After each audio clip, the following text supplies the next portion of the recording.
อันนี้แมนเวียกผักแรงเนาะผักแรงหรือว่าผักบ่ายของวันที่8 เดือน 7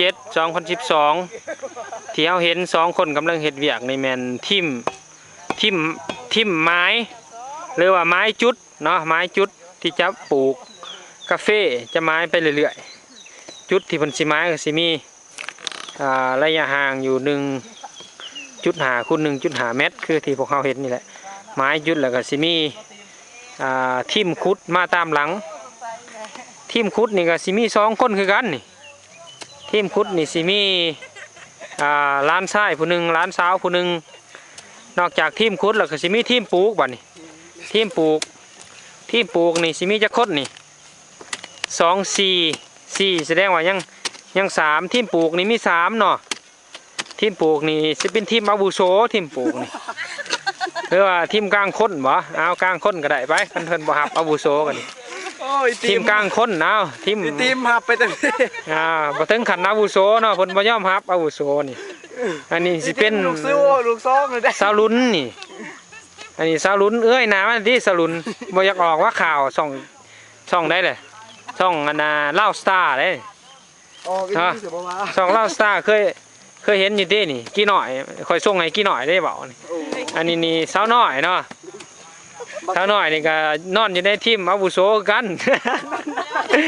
โอ้ยบ่แม่นสาวน้อยนี่พุ่นสาวต้อยอันนี้สาวต้อยพุ่นสาวน้อยพุ่นนอนอยู่ในทีมกลางคนเป็นทีมอาวุโสทีมที่2เลยสิมีคันสิเว้ากับทีมนึงนี่ทีมที่3ทีมที่2นี่มีผู้เดียวทีมที่2สิเป็นทีมเขาบอกบ่ได้เนาะทีมใส่ปุ๋ยอันนี้ทีมใส่ปุ๋ยนี่มีผู้เดียวนี่เพิ่นสิใส่ปุ๋ยประมาณบวงนึงเนาะบวงแกงนึงอันนี้ก็สิแม่นวัยรุ่นแล้วตามเบิ่งหน้าตานี่วัยรุ่นจักรุ่นใดเนี่ยบ่ฮู้เนาะรุ่น50 ปีก่อนบ่หรือ20 ปีก่อนบ่ฮู้นี่วัยรุ่นนี่เนาะเพิ่นสิใส่ปุ๋ยไปเรื่อยๆแต่ต้นภาคเช้านี่มันนอกจากใส่ปุ๋ยแล้วมันสิมีใส่ปูนขาวก่อนเนาะหลังจากปูนขาวแล้วก็สิมียังก็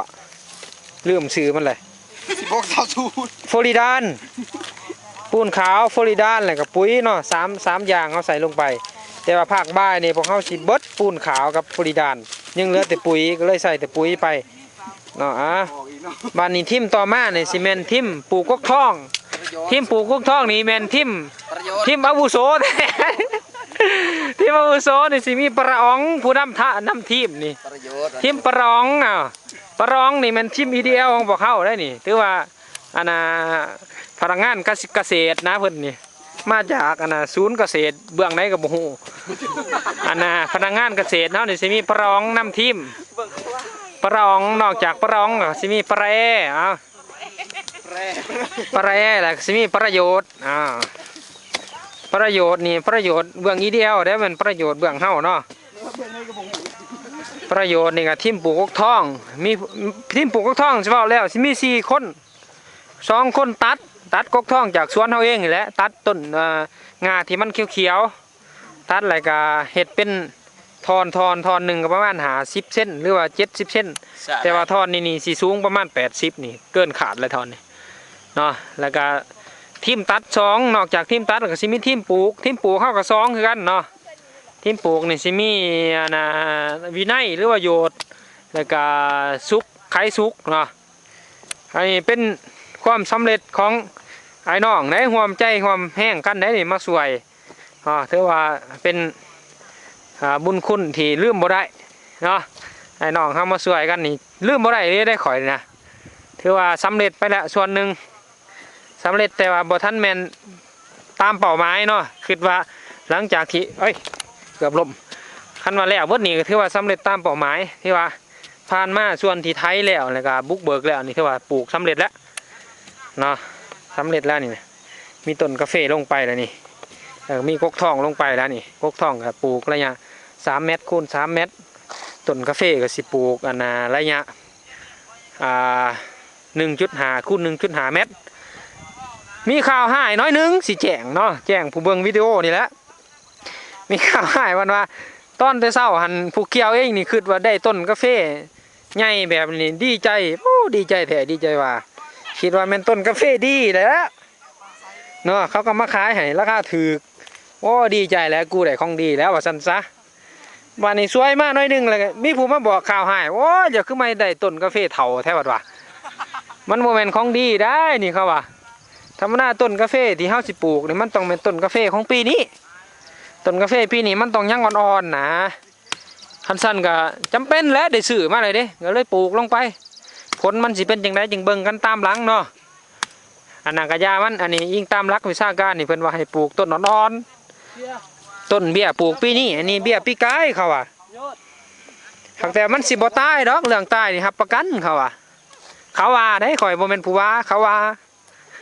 อันน่ะมันบ่ตายแต่ว่ามันสิบ่งามหั่นแหละมันเฒ่าเด้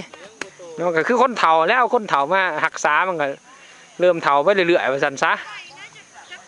เนาะคันซั่นก็เบิ่งไปว่ามันสิเป็นจังไดอีกประมาณปีหนึงเฮาสิฮู้ว่าผลมันเป็นจังไดว่าซั่นซะเนาะถือว่าปีหนึงแล้วสิฮู้ผลพุ่นเฮายังมีทีมพิเศษอีกทีมหนึงทีมพิเศษนี่มีหัวขาว1คนนี่หัวขาวนี่ทีมกินขนมมานี่นะ ทีมกินขนมซื้อยังซื้อโซฮะซื้อยังทีมกินขนมนี่ซุกเอาทีมนี่ผู้นี้เด้ฮะฮะโนข่าววิดีโอได้สิออกช่องลาวได้นี่มือจะเบิ่งอยู่ช่องลาวเห็นโหลดเด้อจะออกช่องลาวจะเป็นคนดังได้บาดนี่นะเจ้าหน่อยเขาสิมานำหาไผนอสื่อสดไผนอสื่อยังก็โนเซตบาทนี่เขานำไปออกข่าวอยู่เวียงจันทน์ตายบาทเขาให้เงินผู้ละ2-3 ล้านไปออกข่าวสิไปบ่ไป บ่ไปกลายเป็นคนดังแล้วอันนี้ออกรายการเด็ดได้เนาะอ้าวรายการนี้ใส่ชื่อว่าน่ะข่อยบ่ฮู้จัก ข่อยบ่ฮู้จักรายการนี่นะมันสิชื่อมีแต่ติดตามต่อไปมันสิออกตอนใดเนาะจบเป็นนักข่าวได้เราได้แล้ว